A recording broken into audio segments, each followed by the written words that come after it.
Joining us now live from New York City, the executive director of the American Jobs Alliance. A jubilant day for him as well, Curtis Ellis. Curtis, great to have you. Good morning. Good morning, John. Liver than you'll ever be. Now what do the globalist slave trade networkers do, right? Everybody, Curtis, I was in D.C. yesterday, everybody telling me that there was no way the leave-exit people could win, that they had been outspent 25-1, and that all the polls were showing that Brits would make the right decision and stay in the European Union, even though their country was being overrun by migrants and immigrants put in there by the European Union bureaucrats, and continue to give up their sovereignty in order for financial stabilization, whatever the hell that means. What's your take? Well, remember what the European Union was founded on. The foundational principles, the fundamental principles enshrined in the Treaty of Rome, reaffirmed in the Treaty of Lisbon. It is to create a zone in which there is the free flow of people, goods, money, and services. So that's what the European Union was founded on, the free flow of people, goods, and money. And that's what it accomplished. It started out with goods and tariff-free zone, but they quickly moved on to the real agenda, which is creating the free flow of people as well, where people are just little chess pieces or checkers on a board and can be moved around interchangeably like replaceable parts in a machine. And make no mistake, that is the goal of the Trans-Pacific Partnership, of Obama trade. And so what we see now is people have had enough of this. They've said, no, it doesn't work. You can't move people around, uproot families and cultures, and dislocate entire communities, either by picking them up or moving them, or by dumping a whole lot of people into the existing community. It doesn't work. But Obama's going to, this is the last stand of the globalists, and he is going to push this Trans-Pacific Partnership. Just as the EU, the European Union, is falling apart, coming apart at the seams, Obama is going to try to stuff us into a Pacific Union, and they're going to try to do it in a lame duck session of Congress. We know that. Mm-hmm. They have said that. Mm-hmm. This week, at the very time when the people of Great Britain were rising up to throw off the shackles of this transnational prison, Michael Froman, the U.S. Trade Representative, President Obama's hatchet man on these trade issues, said, we are moving to do this in a lame duck session because right now we have a Senate Majority Leader, a House Speaker, and a Secretary of State that are in favor of this Trans-Pacific Partnership, and that might not be the case next year. So what he's saying, John, what he's saying is the people are against it. The people are ready to elect a president and a new administration that opposes this deal. So we better do it now. We better go against the will of the people when we have this opportunity to do that. You know, if this guy was Obama and his entire crowd, if they believed in representative democracy, if they believed in the kind of country that we believe in, mm-hmm. they would have said, well, you know, I really like this Obama trade thing. It's really my wet dream come true, but the people don't like it, so I guess I just better put it back on the shelf. No, but that's not what he says. He says, I want this. The people don't want it. Shut up and take it. I'm going to shove it right down your throat.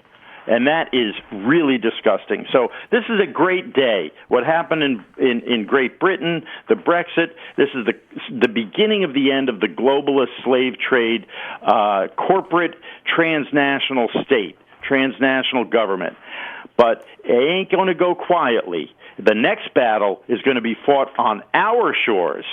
Even if Trump wins, and especially if Trump wins the election in November, you will see a quintupled push to get the transnational, trans-Pacific partnership pushed through Congress. And what happened last night in Great Britain, again, increases the pressure for Obama and his cronies to get this deal done in the lame duck session because they know it's curtains for them, Rocky, come January. Because they know the time is running out. That's right. Right? Now, and the popular will is against them.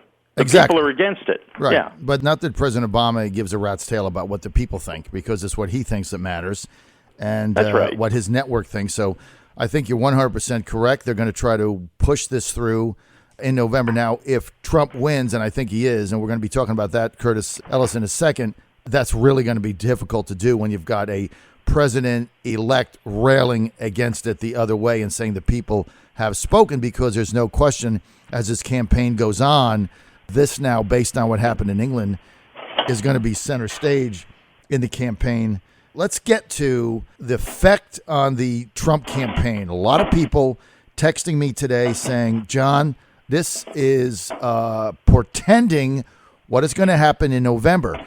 And when you really look at Brexit, Curtis Ellis, all of the polls up to last night showing that a comfortable majority of Britons was going to vote to stay in the European Union. That disintegrated last night. Once again, in Britain, the polling was opposite of the result. It wasn't even close. You look at the U.S. and you look at the Clinton-Trump polling numbers, and a lot of people texting me and emailing me today saying it's going to be the same thing. You're going to see Hillary Clinton up by 5 or 6 or 7, whatever the number is, and then on Election Day, you get an opposite result. What say you? That's right. You're exactly right. Look, it's for the same reason.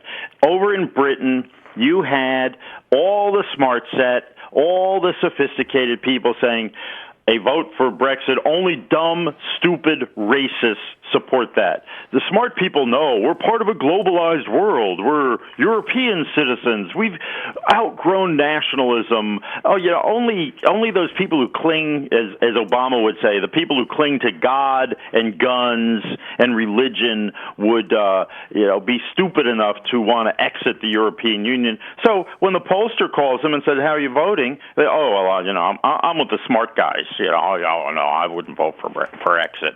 No way. And that's the same thing with Trump over here.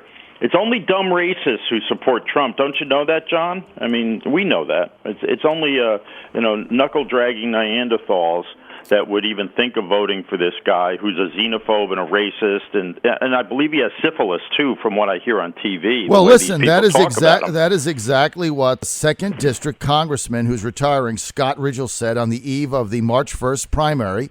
He basically sent a public document out to the media and said that anybody that is voting for Donald Trump tomorrow in Virginia is basically too stupid to have a job, including me. So, did he really say that? That's my interpretation. It was one of the nastiest public letters I've ever seen. I have since cut contact with him. I don't want him on my show. I don't want to talk to him. He said that, basically, from what he said about you, which, he might be right about you, John. Well, I'm not sure true. about that. That's but true. But I think generally, anybody who voted for Trump is like too stupid to have a job. Basically, he said if you're voting for Trump, you're being conned, and, he would never vote for Trump, and he would leave the Republican Party. Good riddance. I don't really care what he does. You know what? He self-deported from the Republican Party. That's great. Scott Ridgell, self-deported from the Republican Party. Hey, Michael, you've got to jot that down. Scott Ridgell, self-deported from the Republican Party. We're all in favor of that. I'm for that. He proved who exactly is too stupid to have a job. Well, he's out of a job. And I tell you what, this is a great day. We had a great day yesterday. Certainly the results with the people of Britain just rising up and saying they've had enough. That's number one. And then number two, we got a Supreme Court decision yesterday basically knocking down Obama's illegal, unconstitutional amnesty edicts. And, people just had it with this stuff, Curtis. They've had it. They've had it. Look, and then Obama's reaction to the Supreme Court was, this takes us farther away from the country we want to be. Which really The mask slipped. He let the cat out of the bag. He revealed the purpose.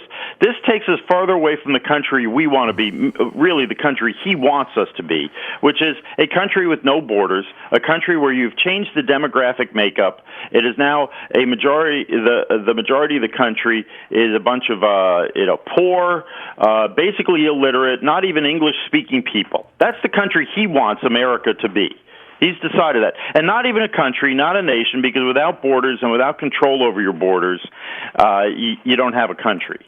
So that's what he wanted. By the way, you were saying this leads the way, and what we were saying before, not just on the polling is going to be way off, just like it was in Britain. Remember, Margaret Thatcher was elected prime minister before Ronald Reagan. Again, Britain is showing the way.